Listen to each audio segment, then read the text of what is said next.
Leo hii tuko katika chuo cha kiufundi cha Eldoret ambako tunakuletea matukio ya utamaduni moja kwa moja. Wanafunzi kutoka sehemu mbalimbali wameungana kuonyesha tofauti zao hapa chuoni. Andamana nasi tukupie picha moja kwa moja.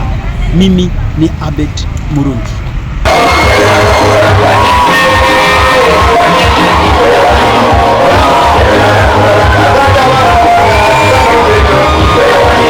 Ni wiki ya utamaduni mwaka wa 2025, siku ambayo wanafunzi kutoka kila pembe ya nchi wameungana kuonyesha fahari ya urithi wao. Ni tamasha la umoja, ubunifu na utambulisho wa kweli wa Mwafrika. Sherehe zilianza kwa ibada ya sifa na kuabudu iliyoongozwa na wanachama wa SDA. Hapa wanafunzi walimshukuru Mungu kwa kuwaunganisha kupitia tamaduni zao mbalimbali, ishara ya kwamba umoja ni nguvu. Na kurudi mle pangoni.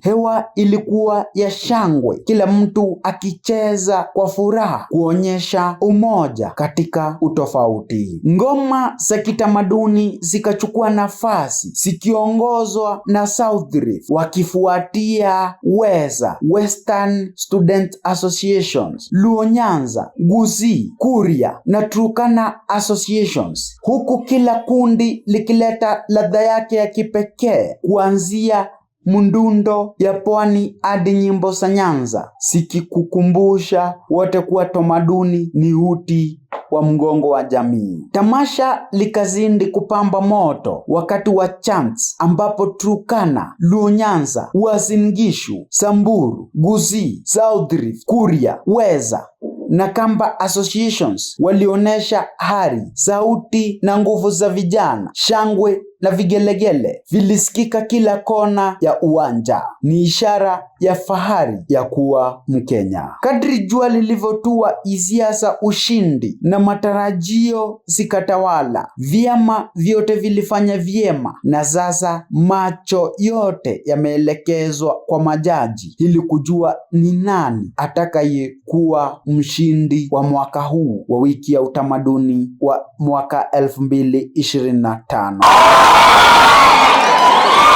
Ni siku iliyodhihirisha kuwa tofauti zetu ndizo zinazotupa nguvu kama taifa. Nikiripotia chuo cha kiufundi cha Eldoret, mimi ni Abed Murungi, Kenya News Report.